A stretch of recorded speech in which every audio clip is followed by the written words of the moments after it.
മലയാളികൾക്ക് വളരെയധികം വേദന ഉണ്ടാക്കിയൊരു വാർത്തയായിരുന്നു നടനും സംവിധായകനുമൊക്കെയായ ഭാരതിരാജയുടെ മരണം. മലയാളികൾക്ക് മാത്രമല്ല, സൗത്ത് ഇന്ത്യൻ പ്രേക്ഷകർക്ക് ഒട്ടാകെ തന്നെ വളരെയധികം സങ്കടമുള്ള ഒരു വാർത്ത തന്നെയായിരുന്നു എന്ന് തന്നെ പറയാം. ഇപ്പോഴിതാ ഭാരതിരാജ മരിച്ച് ആഴ്ചകൾ അല്ലെങ്കിൽ ദിവസങ്ങൾ തികയുന്നതിന് മുൻപ് തന്നെ വീടിനുള്ളിൽ സ്വത്ത് തർക്കങ്ങൾ ഉണ്ടാകുന്നു എന്നതാണ് ഇപ്പോൾ പുറത്തു വരുന്നൊരു കാര്യം.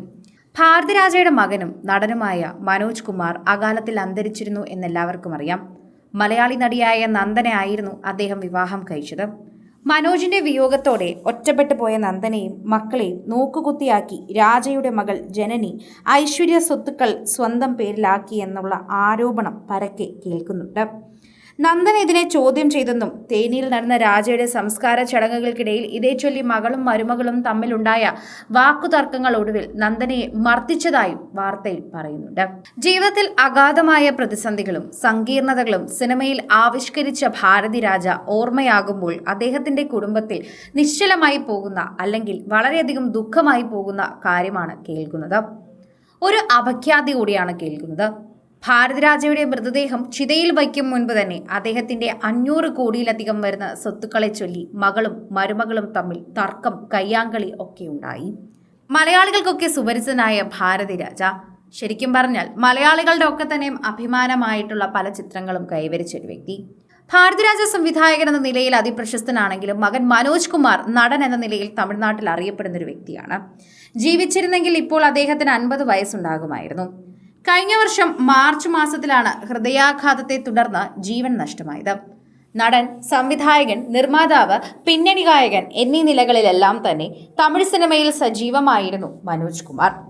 12ാം ക്ലാസ് പഠനം ഉപേക്ഷിച്ച് സിനിമയിൽ ചേക്കേറിയ മനോജ് അഭിനയ രംഗത്ത് എത്തും മുൻപേ തന്നെ സഹസംവിധായകനായിരുന്നു എന്നുകൂടി പറയാം. അതുകൊണ്ട് തന്നെ അദ്ദേഹത്തിന് ഇൻഡസ്ട്രി അധിക ദൂരമായിരുന്നില്ല. അദ്ദേഹം വന്നപ്പോൾ തന്നെ ഒരുപാട് പേരുമായി നല്ല കോണ്ടാക്റ്റുകളും നല്ല രീതിയിലുള്ള സൗഹൃദവും ഉണ്ടായിരുന്നു. അങ്ങനെ തന്നെയാണ് അദ്ദേഹം ജീവിച്ചിരുന്നതെന്ന് കൂടി പറയാം.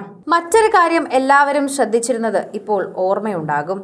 നമുക്കെല്ലാവർക്കും അറിയുന്നത് പോലെ തന്നെ മലയാളികളുടെ പ്രേക്ഷകരുടെ പ്രീതി പിടിച്ചു പറ്റിയ രാധികയുടെ വിഷമമാണ് ശരിക്കും പറഞ്ഞാൽ എല്ലാവരും ഓർക്കുന്നത്.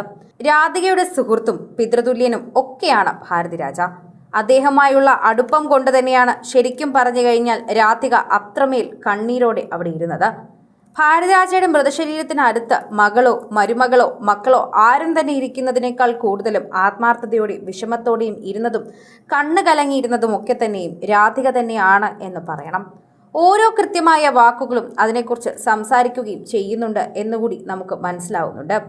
അതുകൊണ്ട് തന്നെ എല്ലാവരും ഇത്തരമൊരു സംഭവം അദ്ദേഹത്തിൻ്റെ മരണശേഷം ഉണ്ടായി എന്നറിഞ്ഞപ്പോൾ വിഷമത്തോടെയാണ് പ്രതികരിച്ചത്.